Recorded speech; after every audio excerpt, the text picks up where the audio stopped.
Howdy, folks. My name is Marble, and my pronouns are she, her. Hi, my name is Ray, and my pronouns are he, him. And I'm Jupiter, and my pronouns are she, they. And welcome back to Deck of Friendship. Wow! Pew, pew, pew, pew, pew. Pew, pew, pew. Wow! Wow! Finally, we're back on the air. They couldn't keep us off forever. Holy heck, we sure stopped ourselves from getting on air. Steve Buscemi was trying to take us down, trying to keep us from saying what we need to say. And, you know, we had to go off the grid for a while, but we lost his trail. Steve Buscemi was in our walls, just cutting all the wires, and every time we went in there, he would weasel around a corner, and we couldn't get track of him. We had to put lay some traps out.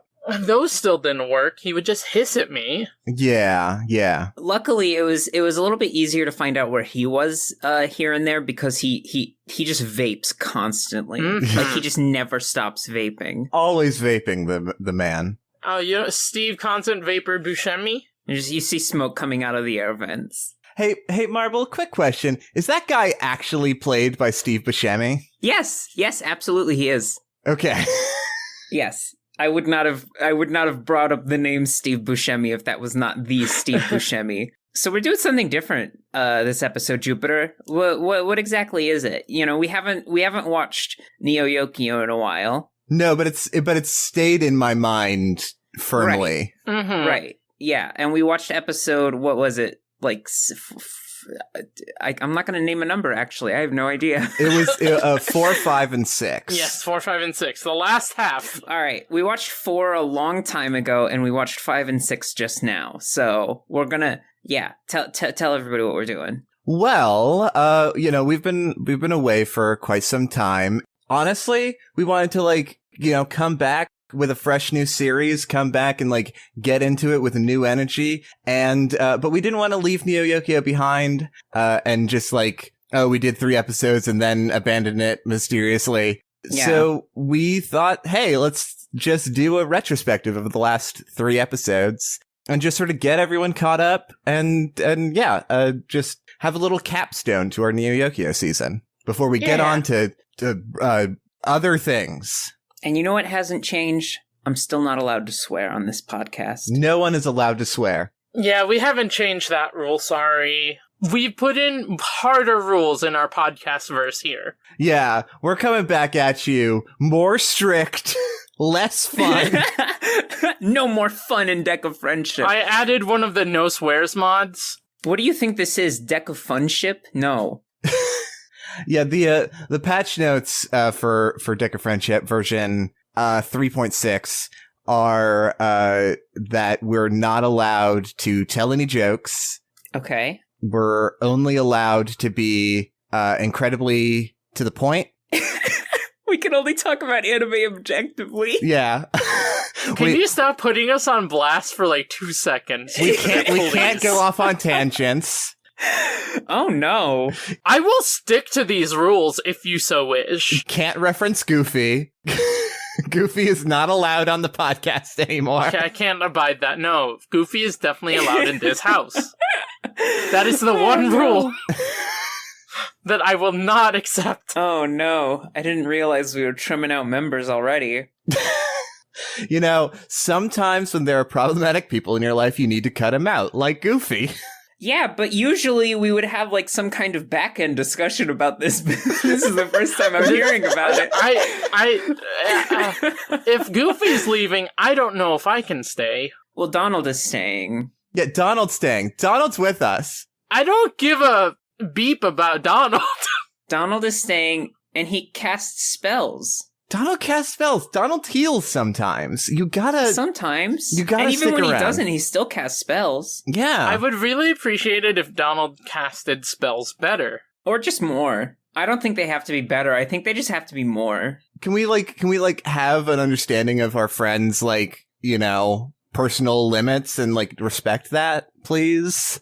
Donald is not my friend. Whoa. Why are you being so mean to Donald Duck?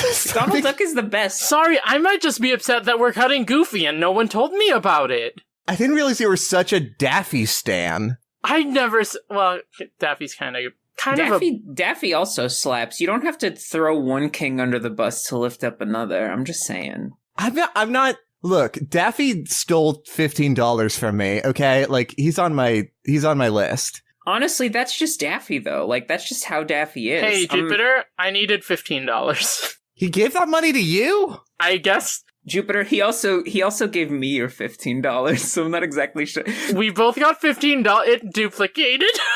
I think, hold on. Have you received any letters asking for, like double the money or anything? I think Daffy might be scamming the both of you. Well, I think that he scammed both of us, like, backwards, though, because he just sent us money. Right. It was an anti-scam. Yeah. Also known as a gift.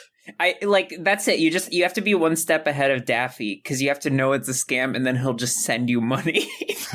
That's how Daffy works. I've seen enough Looney Tunes. All right. Well, I guess I just am not close enough to Daffy. I feel like, maybe me and Daffy need to make a peace offering, maybe of a Methuselah-sized champagne. You're still trying to get over that time he painted a road into a brick wall while you were driving. Yeah. And then you drove right into it, and your car got really messed up.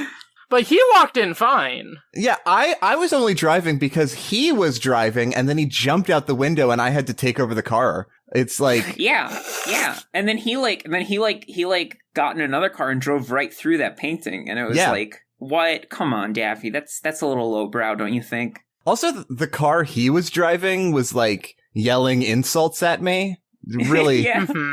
It's a real rough time. Just a real rough time. That was like. Toon Marble was throwing banana peels and anvils out the back window. Mario Kart Double Daffy.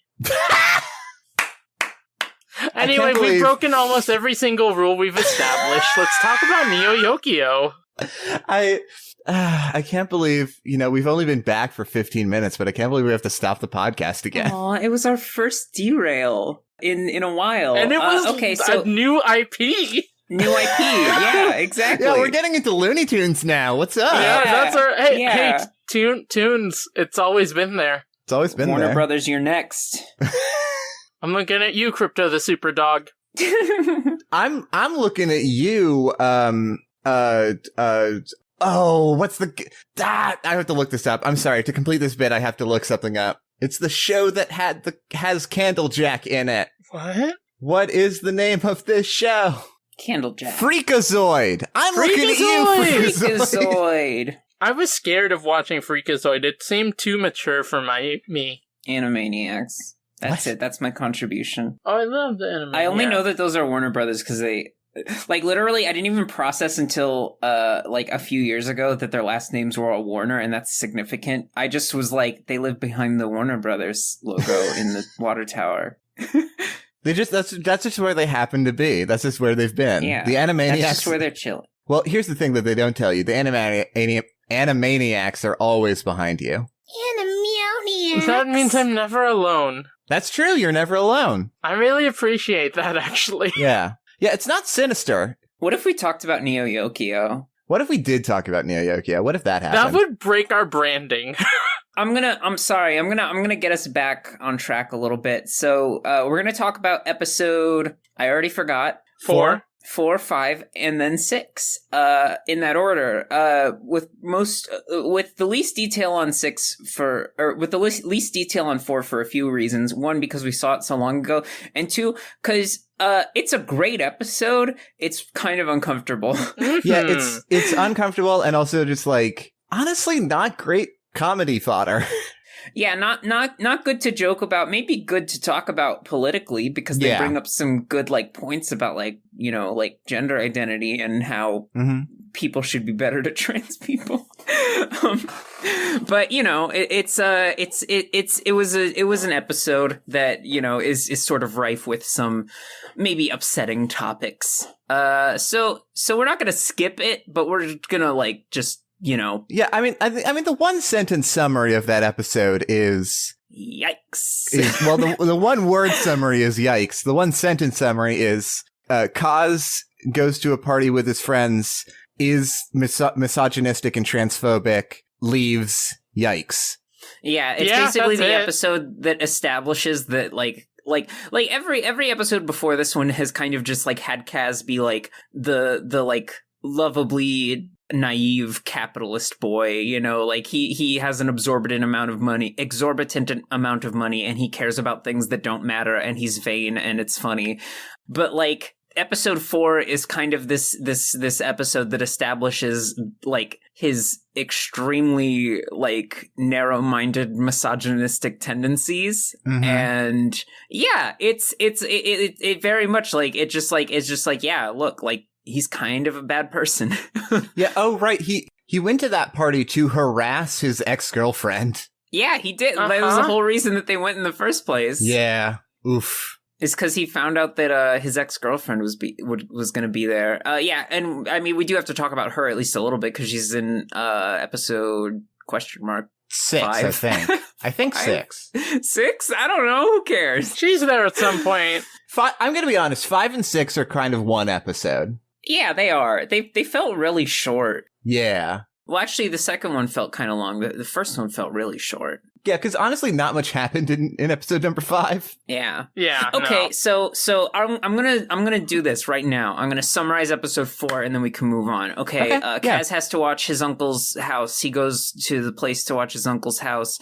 His friends come with him. They get into a pool that TFs them into Girl and Panda. Yep. Panda. And then they go to a party, and Kaz harasses everyone and makes everyone upset with him. Then the pool un-TFs everyone, and then they go home. And and Kaz neglects the heck out of Charles constantly, and Charles is just like, I just need a battery, sir. Please, I just need to recharge my battery for like 5 minutes. And Kaz is like, nope. Mm-hmm.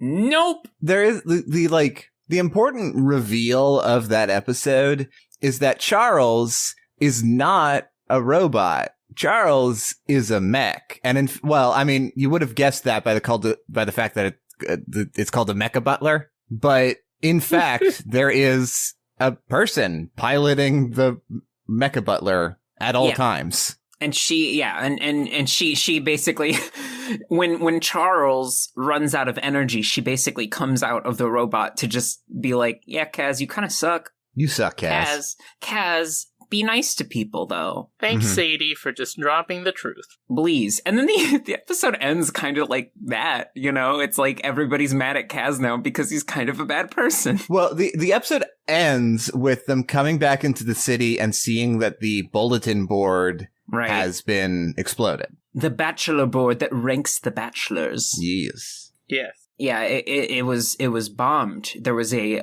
terrorist attack. Uh-oh, and now we're in episode 5. Look at that, we did it. Yeah. That was the fastest Deck of Friendship episode summary to date. Yeah, good job. Let's keep going. Yeah. Raymond. Me. Raymond. Could you do us all the wonderful favor of leading us into episode 5? Sure. Episode 5 takes place after the Bachelor Board has been destroyed, and Kaz is trying to decide who he is. And he gets a job from Aunt Agatha to protect Russian-Soviet race car driver Mila. Yeah, there's a lot of interesting politics in these episodes. It's just like, yeah, the Soviet Union is still the Soviet Union. Yeah. I don't know. It's not like a what if story. It's just like things are different for thematic reasons. Yeah. Mm-hmm. Things are different because capitalism is bad. Right. Yeah, exactly. Yeah. I mean, although so Mila comes over from the Soviet Union and immediately is just like, wow, I love capitalism. I love it here. She literally says, like, this is the greatest capitalistic city in the world or whatever. Mm-hmm. Yeah. Like, this show is not subtle. It's not. Nope. Not even a little bit. No. Like, this show has never had any subtlety whatsoever, but these next 2 episodes are just like, you are not allowed to look away. If you are watching this show, you are looking at the anti-capitalist sentiment. Yes, please. And Steve Buscemi is here. And also Steve Buscemi is here. Why? Well, because it's the finale. Why would you not have Steve Buscemi? If you don't have Steve Buscemi in every finale, what are you doing? Steve Buscemi is it's so wild. Like, like last episode of Lost, last episode of The Flash, which is for some reason the second TV show that I thought of. Newsweek, Steve Buscemi. They all have Steve Buscemi showing up at the last minute, being like, hey, I'm here to talk to you about the Buscemi Initiative. Let's go. The Buscemi? What? He's playing a character named the Remembrancer. I'm pretty sure his name is just Steve Buscemi in the show, though. That's like his title. They just never say Steve Buscemi. Yeah, it's his actual Steve Buscemi. Firefighter turned actor turned Remembrancer, Steve Buscemi. Wait, was Steve Buscemi actually a firefighter? Yeah. Yeah. I'm learning so much right now. Steve Buscemi actually slaps. Oh, yeah, no. Oh, I know that. I just don't know anything about the man. Just know that he slaps. Just know he slaps. He slaps bracelets. He has so many slap bracelets. He has so many slap bracelets. It's kind of uncanny. One of his major cameos in every finale is that he puts slap bracelets on people. And that's when they realize. That's when they realize things. I'm sorry. I was about to make a joke. For some reason, I was about to make a joke of him you know how in Spy Kids 3 at the end, everybody shows up and there's it just shows everybody. I was going to make a joke that Steve Buscemi was there, but he is. He's in that movie. He's actually in that movie. Yeah. Yeah. Yeah. I was like, what's another place Steve Buscemi can be? Oh, that would be funny. Oh, he's in. Oh. The Buscemi Initiative has already taken over the Spy Kids verse. It's fine. So Kaz is toting around a Russian girl who is also a race car driver for the Grand Prix that is coming up. Right. And that's established in episode 4 when we meet his ex's boyfriend who is also a race car driver. Right, yeah. Yeah. This whole episode is just her running around and getting away from Kaz and is like, I want to explore Neo Yokio. And we somehow end up with Kaz, her Archangelo, and Lexi and Gottlieb just going on a bar crawl. Yeah, early in episode 5, Kaz is going to meet Aunt Agatha, and Archangelo shows up and is just like, hey, got you some champagne, got you some little lobsters. Now that the bachelor board is down, there's no more divide between West Side and East Side boys. We're buds now. We're chill. We're best friends. He declares them best friends. He does. Just by himself. He just does that. They're just best friends now. Hi. It's fine. Hi, we're best friends. Hi, we're pals now, just so you know. Weren't we rivals? No, we're not anymore. We're best friends now. And also, can I have $300 and sleep on your couch? Sure, I don't have enough time because this Russian race car driver is once again getting away from me. Wonderful, thank you. Bye. That's this episode. Yeah, essentially, yeah, because they all go on this bar crawl together, and then eventually, Mila gets away. Mila gets away, and we never find out why. Yeah, they're doing this bar crawl, and it's just this tour of all of the horrible things in the city. Yeah. They go to one bar, and they just have a tiger chained up against the wall in an apartment. Mm-hmm. Yep. They go to another bar, and it's a greenhouse that grows cocaine. Yeah. I love how it's called the greenhouse. It's HAUS. And it's a greenhouse where they grow cocaine, and it was just the best thing. Don't do drugs, kids. Don't do drugs. If you do drugs, then you'll do drugs, and that's bad. It's okay to do some drugs. So they go off. I can't say any bad words, but we could say it's okay to do some drugs. Get a prescription, kids. We are riding the line on iTunes clean rating, and that's my goal. That's my goal, frankly. We're constantly riding the line of clean rating. Yeah. So then they go to this bar called the Box Club, I think, and and the maitre d' is talking to Archangelo hey, what kind of wine you want? What size you want? And Archangelo goes off on this whole thing about how champagne bottles are measured by Mesopotamian king names. Oh yeah. I forgot about this. Yes. Yeah. Which is wild. And they, I think they get like, I think it's Methuselah is the one that they get. That's like the big one. The gigantic I think one. so, yeah. Yeah. He's like, no one's ever ordered that size before. And Archangelo's like, there's never been a party like this before. Yeah. Yeah, and Kaz is trying to stay, like, Kaz has, this whole time, he's not been drinking. He's just been following people along and trying to, like, actually do his job. Yeah. Yeah. It's wild. It was a turn. Maybe he realized he was terrible. Well, yeah, I think he does, because, like, he spends that whole, like, you know, he is the one demanding that they leave the, like, increasingly terrible bars. Mm-hmm. Yeah. Because I feel like he is starting to see the city for what it actually is. Yeah. A metropolis of decadence. Hyper-capitalist, like, the wealth divide is true. Like, basically, all of, like, the people that we see over the course of the show are, like, basically the only, like, known people in the city, because they are the ones, like, they are part of the 3 or 4 families that have all of the wealth in the city. Right. Mm-hmm. Oh, it's a lot. Communism forever! Communism forever! How does this episode go? Yeah, Mila gets away during their pub crawl thing. Yeah, they like, at the bar, there's a stage show where they're doing a demon dance, and Kaz is like, this isn't poor taste, this sucks. Yeah, like, wow, way to have morals, Kaz. Yeah, right? What? Wow. Yeah. And then, like, while Kaz is dragged up on stage, Mila vanishes. Like, somehow they're in a booth seat. Mila was in the middle, and she somehow escaped and no one noticed. I mean, nobody was trying to notice, but they were busy. Yeah. Wild. And she just runs out. She hides in a I don't know what you would call that, like a shipping crate yard. Yeah. A dock? It's a dock. It's the place where they grow shipping crates. You know, they plant the little shipping crate seeds in the ground, and then they the shipping garden. Yeah, exactly. Yeah, the shipping garden. Isn't that what they call Tumblr? Thank you. Oh, Jupiter. I'm glad you got there. God. Oh, God, Jupiter. Sometimes you just do... So if you've ever played volleyball... Hi, I'm Sports. Oh, God. If you ever played volleyball, you get 3 hits, and usually someone does a set, and then somebody does the spike. And sometimes that's what happens here on this podcast. And you just did a spike. I've been wounded. And you just spiked it into Marble's cranium, and now she's hurt. No, I'm sorry. My cranium. I'm sorry that I hit your cranium. Oh, my corpus callosum is swole. Jupiter, instead of apologizing, go get some ice! Ow.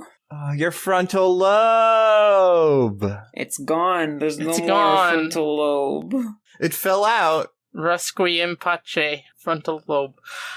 That's episode 5. That's episode 5. Yay! Yeah, that's it. Mila escapes by swapping clothes with a fisherman, and the fisherman is just creepy, and we don't really need to acknowledge him, but he is there. And we don't want to talk about him. Yeah, he's weird and gross. We're good. Anyway, Kaz gets her clothes, and that's important for the finale. Right, that is the only reason why it's important to bring up the fisherman scene is because they buy the clothes off of him, and and now Kaz and Sophie? Is that the name of the pilot? Helena? No, Sadie? Sadie. Not Sophie. Sadie. Thank you. Shout out to Sophie. Shout out to Sophie. Shout out to Sophie, actually. Shout out to Sophie. Shout out hey, to Sophie. Sophie_baby. Shout out. Yeah. Is there an underscore? There might not be an underscore. I don't think there's an underscore. No, wait. No, there is. No, there isn't. There isn't? Sophie baby. Uh-oh. Shout out. There you go. Shout out to Sophie baby. Well, now people are going to remember it more because... Right, yeah. Because I stumbled on whether or not there was an underscore. Mm-hmm. There's not an underscore. Remember it. It's just Sophie baby. Remember the name, Sophie baby. No underscore. No underscore. Anyway, yeah. Kaz and Sadie have Mila's clothes. And Mila has defected from the Soviet Union, I suppose. We're not really sure. We don't see her again, so... Well, maybe we'll figure out later. She gone. But she's gone, and she doesn't matter. Yeah. Until we get to episode 6, where her existence matters.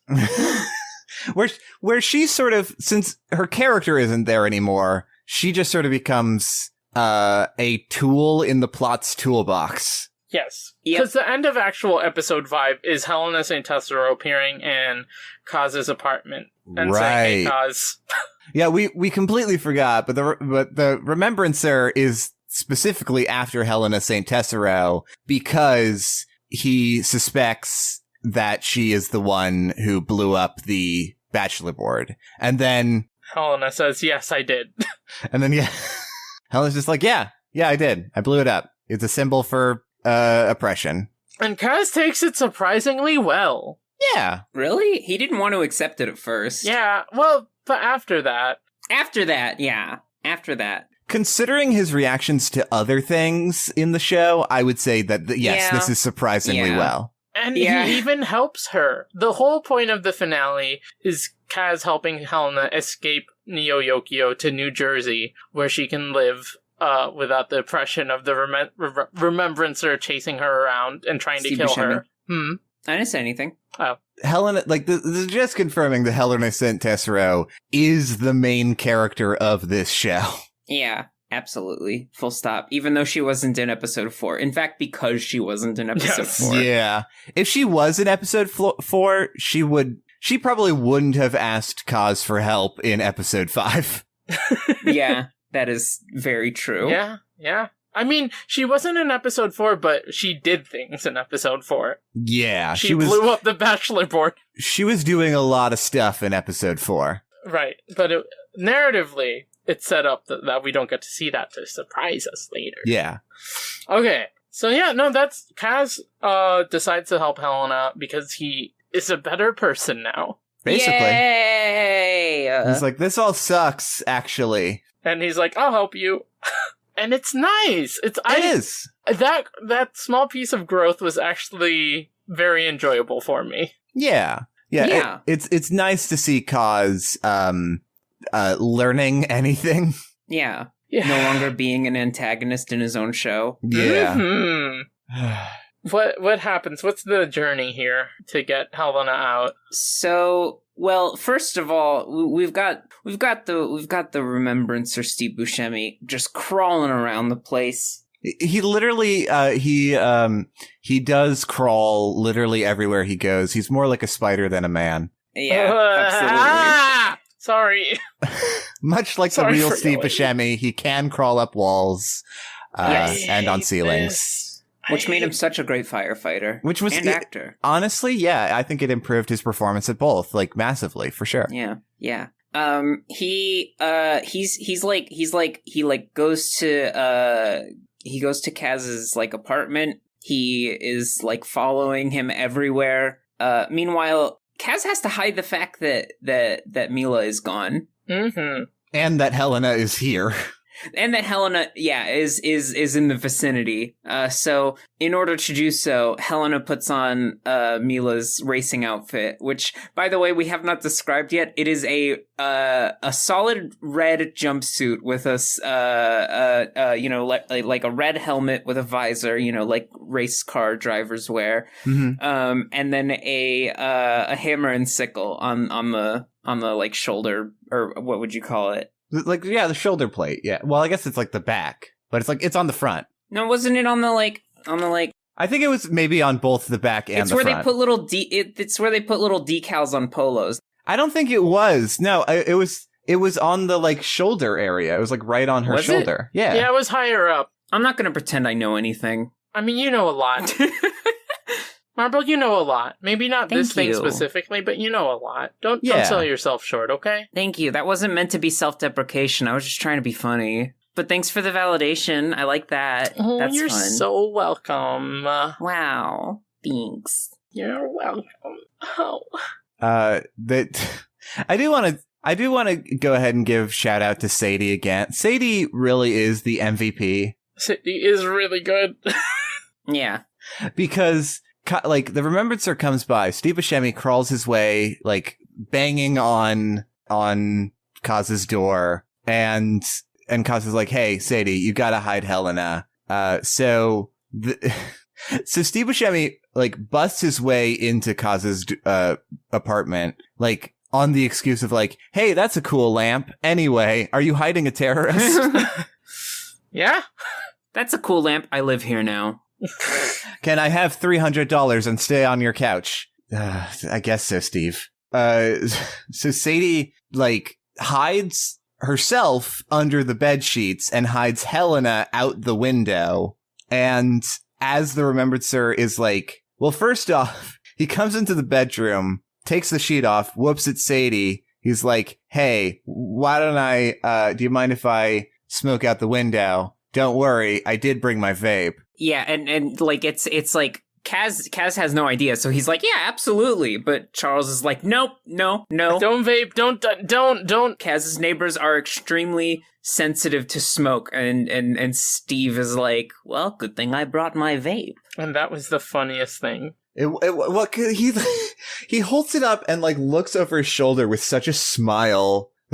I don't know. Yeah, he's like, I planned for this. I brought my vape. I brought my vape because I know you don't like smoking. It's like he knew that this specific scenario would happen. I like to imagine that he has in his pockets, he has like cigarettes, a cigar, a vape, a joint. Like he has everything for every situation that needed to come up. He's just ready to go. Yeah. And then Helena, hanging out the window, is accosted by birds, almost falls off the building, and Sadie, in the Charles body, like, jams her hand through the wall and grabs Helena. Mm-hmm. And just says, it's a malfunction, and Kaz, with the most honest line, says, I keep forgetting to update the... Update Charles. Just give up updates, which I believe. I totally believe that. Yeah. Kaz would keep forgetting to give Charles updates. Charles hasn't had a operating system update in years. I guarantee it. Isn't it like, well, first off, the best lies are rooted in truth. Yes. And second off, doesn't in like one of the earlier episodes, doesn't Kaz admits that he like doesn't know how to use a computer? Is that something I'm making up? Does he? I don't know. I don't remember. Yeah, I'm not sure, honestly. I remember that, and even if he doesn't say it, I believe it. Yeah. That's fair. Anyway, so they're just trying to get out of the city. They try and go to the train station. Whoops, Steve's there.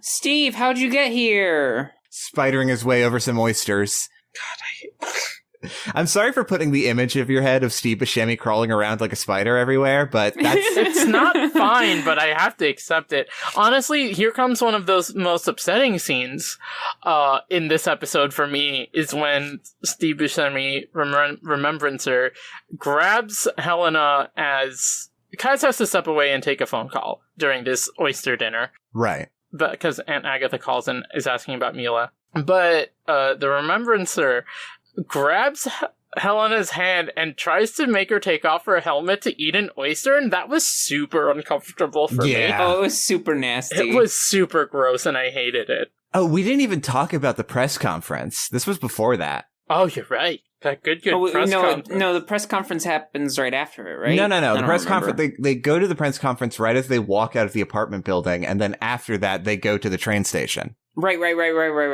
Okay, so yeah, they go to the press conference in which Helena has to pretend to be Mila, and all the racers are getting asked these like personal questions about the event. And when everyone gets to her, she just keeps her helmet on and holds 2 thumbs up. Thumbs up, and it's very good.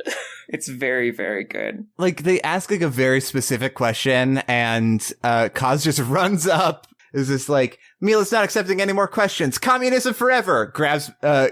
Grabs Helena, and they bolt. It's amazing. It's fantastic. It's powerful, especially for Kaz to say communism forever. Yeah, good for you, Kaz. Good for you, Kaz. I want you to believe that, bud. Yeah. So then, they go to the train station. They meet up with Spider Shemmy. They go to... You did... They're like, okay, so we missed our train. We need to go out of the Lincoln Tunnel, but the only way to do that is to race. Kaz knows how to race. Oh, they meet up with Lexi and Gottlieb at the Caprese bar, and they're like, hey, go out the Lincoln Tunnel. Kaz can race. Helena will just hide in the front well of the car, the like nose of the car. which seems like the wildest thing ever to me. Seems like the worst possible idea. Mhm. Yeah. In a bag, by the way. In a bag. Yeah. Yep. A Louis Vuitton bag, I might add. Very nice. Yes, very, very nice. Very nice. No one's disputing that. It's a very nice It's a bag. very nice bag. bag. I did just remember that before they go to the race, Kaz and Helena have like this moment in the like dressing room or whatever. And Helena's just like, hey Kaz, I got you this big Toblerone to remember me by. Which, Oh, love that was that. beautiful. Love that callback. So happy. It's like, it's so weird because this show uses specific brands very intentionally to like to call like relevance to current times, be like, okay, this capitalist nightmare that exists in the show is a reflection of real life society in America. Yeah. But also, for some reason, Toblerone seems exempt from that, and that they just have genuine reverence for Toblerone. Yeah. Toblerone isn't a like capitalist detriment. It's just Toblerone. It's just a Toblerone. Even Helena loves Toblerone. Even Helena. Sorry. The fact that Helena loves Toblerone is a very powerful statement on the show's part. In our socialist future, will Toblerone still have a place? This show says yes. I believe it. Yeah, believe in the Toblerone. Hi, here at Jack and Friendship, we are not endorsed by Toblerone. I am. Marble specific. Marble is on Toblerone's. Ray and Jupiter aren't, but I am. Yeah, I'm not endorsed by Toblerone yet. Yeah, Marble is fully on the Toblerone payroll. She is an agent of Toblerone, here to subtly advertise the brand. We all know this. You know, it's not Subtly? Pretty clearly.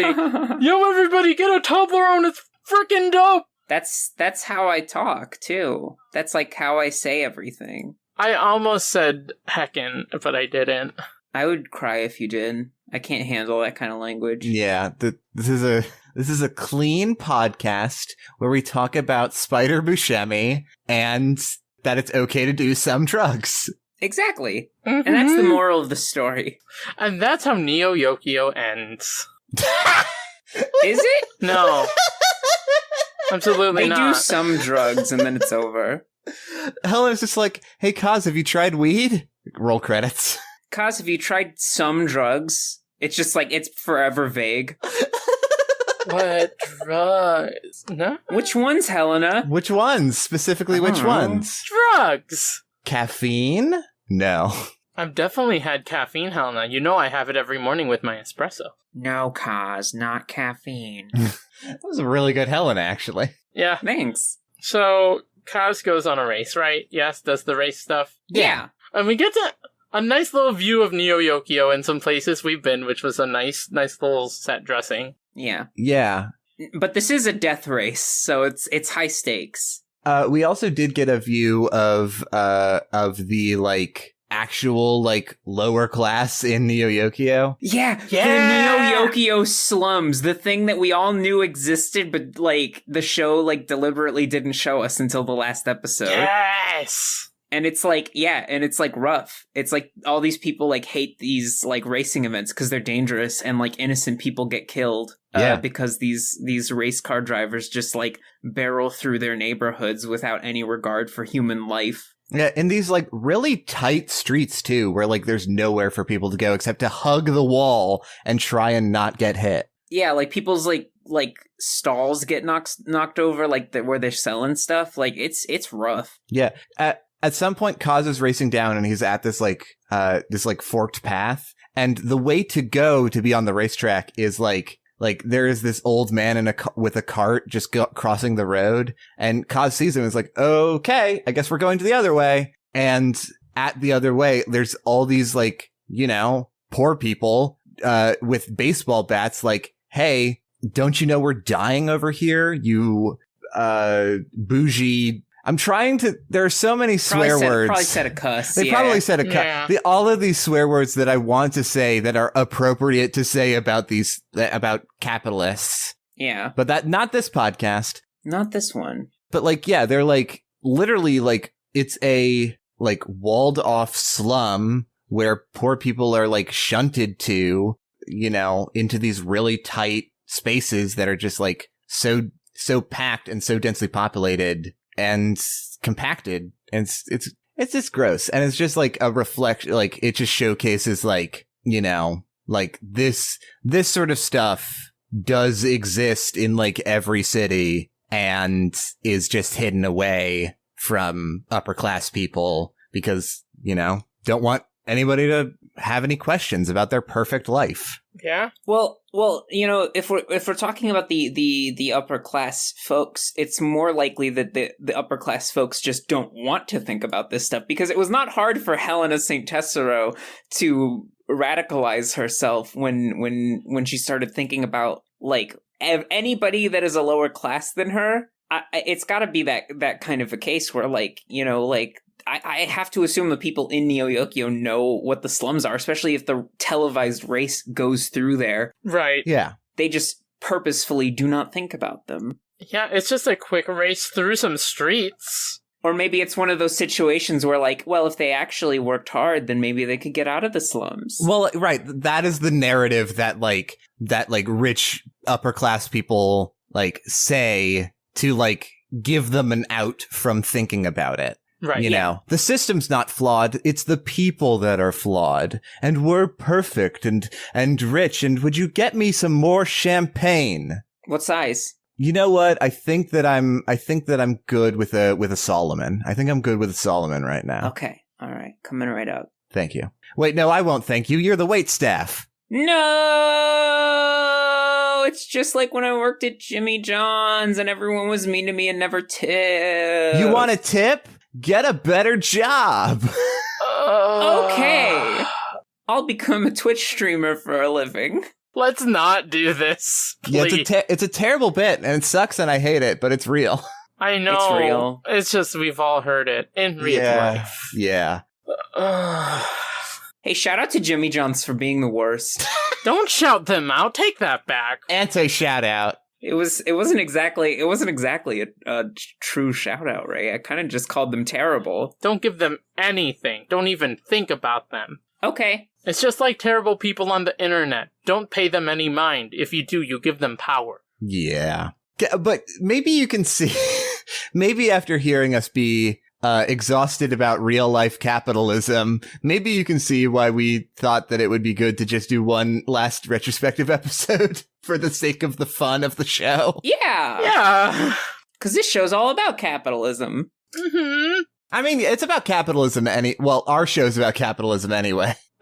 Yeah. Where are we in this show? Where were we in the plot? Kaz is about to win the race, and he tells Charles, I can win this, and then he doesn't, and instead turns down the street he needs to save Helena. And our boy had growth. Oh, wait. We gotta talk about the sea beneath 14th Street. Yeah.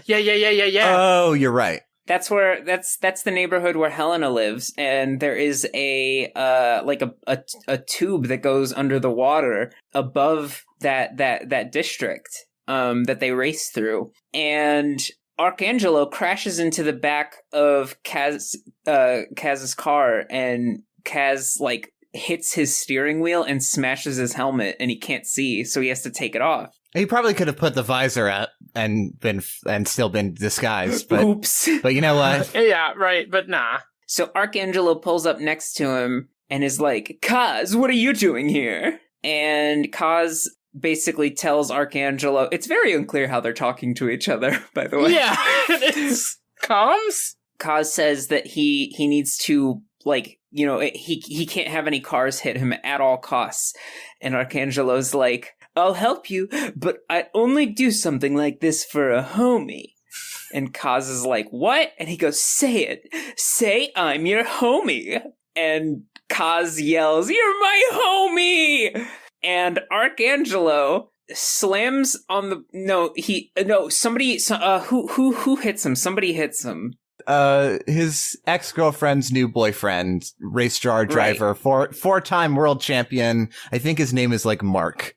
Yeah, he hits Kaz, and Arcangelo drives around Kaz's car and just basically destroys the tunnel to save Kaz and Helena, Like he goes all in. You think that like when he's like, say I'm your homie, that like he's just like being a jerk, but like he goes all in. He goes all in. Yeah. He like risks his life to save them both, and it works. Yeah, Mark or whatever his name is like, I don't know, he calls Kaz an insult that I don't remember. And Archangelo is like, he's not that. He's my homie. And then he does this like sick turn. Yeah. Fully breaks the tunnel, floods the tunnel, and then he floats up to the surface, and he's like, I love it when my hair's wet. Makes me feel like a Gucci model. And we're all like, you deserve this. Oh, Archangelo, you blessed, beautiful creature. I don't understand you. He has a 6-second redemption arc, and it's the best. He really does. Like, the redemption arc is incredibly temporary. Oh, yeah. Yeah. But yeah. So, Kaz, thanks to Archangelo's help, is able to escape the tunnel and survive, and he makes the turn down Lincoln Boulevard, or whatever it was, the Lincoln Tunnel. And he gets out into New Jersey, but who's that? Crawling behind him, it's Steve Buscemi. Oh no! And he's real fast on those spindly little legs, those spindly little Buscemi legs. Uh-huh. That sucks. Uh-huh. No, go on. This is why I'm on this podcast, is to bring a slight horror twinge to. Yeah, because I could never do that. I can't do horror stuff. So that's what Jupiter. That's what I'm here for. Is willing to inject in the show for us. And you're here to make eek noises. I'm the one who gets disgusted by the horror. That's my role. Oh, icky! Oh my god, spider icky, legs! Yuck. Oh no! Oh, that's not so nice! Oh no, I don't like it! Oh no, that's not so nice! Oh no! Oh This no, is no, no, bad! no! Oh no! Oh, I don't like it! Oh no! So then Steve Buscemi shoots some web out at the car. Oh god. This is just Spider-Man 2 by Sam Raimi. It's Spider-Man 2 for the PlayStation 2 by Sam Raimi. Well, no, it's more like Spider-Man 3 for the PS3 by Sam Raimi, by Sony, by whoever made that game. For Sam Raimi. By rights. By Sam Raimi, for Sam Raimi. This game was Sam Raimi was the only one to play it and enjoy it. What happens to Spider Buscemi? What happens to Spider Buscemi? Who's to say? Finish this, Jupiter. Finish this, please. Finish it! Sorry, I had to inject the Spider-Man reference. We were talking about it too much. Thank you. Yeah, it's fair. So Kaz is racing down, trying to get to New Jersey, is being chased by Spider Buscemi. Earlier on, he was just like, I can't let anybody hit my car, no matter what. And then he gets in a car crash. Yeah, I was really worried about Helena. Yeah, me too. He like jumps off a bridge in the car, lands fine, and then eventually we're on his face when he like crashes, so we don't really see what happens.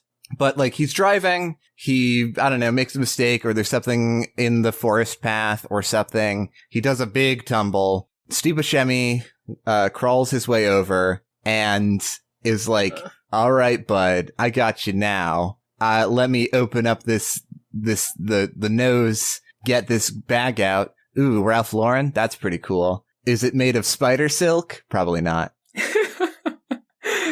Oh, jeez. Opens up the bag, and, well, he's about to open up the bag, and helicoptering in, Aunt Agatha's is like, hey, stop it. Stop this immediately. Don't touch my nephew. You're not allowed to open bags, Steve Buscemi. We've been over this. Get your 8 legs off of him. And Steve Buscemi doesn't listen and unzips the bag because Helena's a terrorist and wanted by the state. But it's not Helena in the bag, is it? Nope. Who is it? Sadie! It's Sadie the whole time. Sadie was in the bag. Helena was never in the car at all. Nope. What? What a twist. What? How did that happen? And then in distress, Steve Buscemi gets knocked over on his back and his legs curl up. And that's the end of that. And his glowing weak point is exposed, which I assume real life spiders have. I've only seen them on video game spiders, but I haven't like taken a close look at real life spiders. So I don't want to. they're not allowed to put that on spiders in video games if it's not real. Yeah. Mhm. Yeah. The glowing eye does show up on Steve Buscemi's like underside. It is exposed. And it, like, you know, looks around wildly, and then Kaz takes the Master Sword and does a finishing strike and jumps on him. And then Aunt Agatha provides the light arrows and then does the final blow. The end. Yeah, Kaz does get a heart container, you know, so that's nice. Yeah. Yes. Which is actually, they replace health insurance in Neo Yokio with boss battles. And you get heart container, and then you're just healthy again. Oh my god. Oh my god. Guess where Helena is? Where's Helena? Where could Helena be? On top of a building. She made it to New Jersey. Yeah, she went and did the Charles Mech and went to New Jersey, and Yeah. it's what she deserves. Yeah, she was piloting Charles and escaped. Did we actually see her in New Jersey, or was she just sort of Batmaning on top of a building and then flied off? I think she was Batmaning and then she flew off. Yeah. Mhm. So I choose to believe that Helena is still in Neo Yokio Oh. and is a vigilante superhero now. Yeah, well, we're probably never getting a season 2, so Yeah, so we can make headcanon it up, everybody. Helena in the Charles suit gathers up all of the Hellenists and spark a full-fledged revolution in the city. Kaz helps out, but is unfortunately crushed under a big rock. Oh, God. Oh well. And the revolution does come to the United States. Cool. Yeah. Love that. That's pretty epic. Yeah, that's my headcanon for season 2. What are our Nice. final thoughts on Neo Yokio? Because we're there. It's We're there. over. It's over. That was Neo Yokio. Yeah. Well, we should talk about the sequel Hook. Oh, Oh, with Dante Bosco. There is no sequel. Yeah, well, it's the opening of the first episode mirrored, except like Kaz is watching the tennis players on the roof, just like he was at the beginning of episode 1. But now his monologue is still being bummed out about a girl, but it's a different context. yeah. It's like it's been like 3 months since I've seen Helena, just like it was 3 weeks since he had seen Kathy. Mm-hmm. But he's watching the exact same scene play out in front of him, and he's basically talking about like there's a new bachelor board that got put up, and Arcangelo's at the top, and they're rivals again. He also has a new mecha butler that has like MMO pauldrons and stuff. Mm-hmm. Yeah. Charles II, I believe. Yeah. Now was that the one that's in Hamilton? Oh my god. Oh my god. Oh my god, Jupiter. But yeah, basically Kaz talks about how like everything's gone back to normal, but he can't accept like normal anymore, you know, like the way Neo Yokio is, he like knows what it's like for real now. Season 2 would definitely be about him being an anti-capitalist. 100%, yeah. His final line is like everything's gone back to normal, but Neo Yokio is about to explode. And Yeah. And I love it. And the final shot is the tennis player breaking her racket on the ground, and then it freeze frames on the broken racket as he's saying Neo Yokio is about to explode. Credits. Genuinely really, really dope way to end the season. Oh yeah. Yeah, it was awesome. I love Neo Yokio, and I'm glad that even though we had to sort of wrap it up early and, you know, kind of condense the last few episodes, I'm really glad that I got to watch this with y'all, because it is a very, very weird but very good show. Yeah. It has its merits. I think I really like it, but you have to know what you're getting into and understand the underlying themes, or else you're gonna hate this. Yeah. If you're pro cap, sorry, this ain't for you. This is not for you. Not for you, pro caps. If you're pro cap, how are you watching this? Why are you listening to this podcast? Yeah, what do you do? Have you not? Thank you for listening. Leave us a good review, but why? I guess How many pro caps we got in the audience? Honestly, I feel like after the first episode of the show, the first episode of Yu-Gi-Oh, I don't think any. Yeah, I think they all fell off after that one. They better after I have. was like, hey, actually, this show's about socialism if you think about it. That's when everybody jumped ship. We had to set a tone. All of the Yu-Gi-Oh nerds coming in being like, ah, yes, a new podcast about my favorite thing. What? They're talking about anti-capitalist themes in my favorite show? No! Since no one's going to watch this episode, I'm just going to say it. We're funnier than Yu-Gi-Oh! Abridged. Yeah, 100%. I'm saying it. Nobody's watching this one, so nobody can censor me. Yeah, It's been years, so yeah. Yeah, no one's listening to this episode. This is the one that everyone's going to skip, so I'm saying it. Yeah, the one where we come back, everyone's gonna skip for sure. Yep. Yeah. Just you wait. Just you wait. Yeah. But yeah, that was Neo Yokio. That was our Neo Yokio season. It was Neo Yokio is the thing about it. I really liked the show. I really, really liked the show, and I'm really glad that we got to finish it. Yeah, me too. Me too.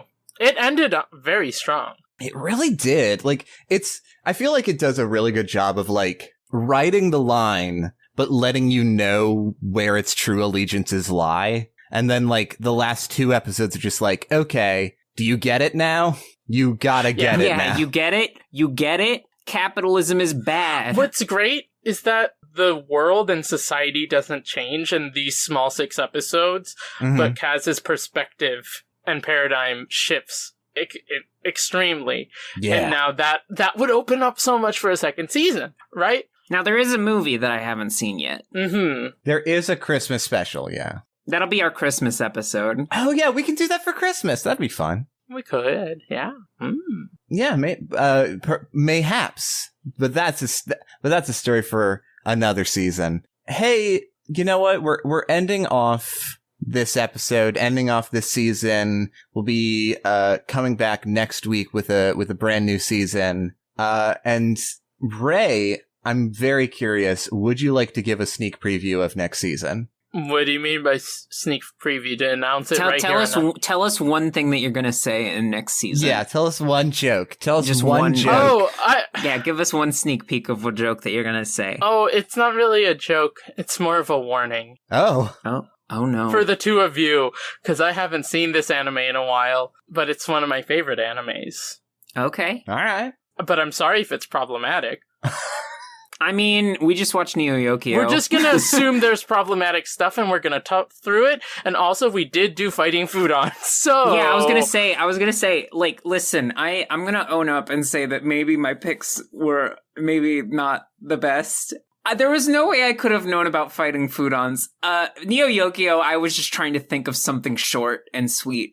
So that's kind of where my mind was. But fighting foodons, I genuinely thought it was just going to be a cute, fun kid show about food monsters. And for some of the episodes, like 3 of them, it was. Yeah. Yeah. The haunted house episode? I mean, come on. Fantastic. If the show is the haunted... Iconic. If the show was, like, in the same style as the haunted house episode for the whole thing, it would have been great. Would have loved it. Yeah, if it didn't get racist, it would be great. I'm pretty sure my show does not get racist, but I'm worried. I'm constantly worried that my show is gonna destroy everything for us. I think, like, here's the thing. We are, like, this show, Deck of Friendship, is gonna continue to dive into, like, old anime, which... Yeah. We'll hit problematic things We're here just and gonna there. hit problematic things. But you know what? Fighting foodons, I think, really genuinely is, like, the lowest bar.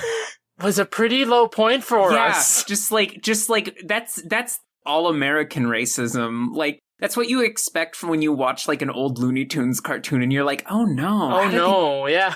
They Yeah. like broadcast this. Ew. Yeah. And that's what fighting foodons was like. But yeah, I think honestly, all we need to do is step above fighting foodons with any show that we cover, and we'll be able to handle it. Yeah, absolutely. We found the lowest bar. Here's my hint for Okay. you. Okay, all right. Do you like video games? Yeah, it depends. No. Okay, well, you're gonna hate the next season. I'll tell you what. Sword Art Online. I would Just kidding.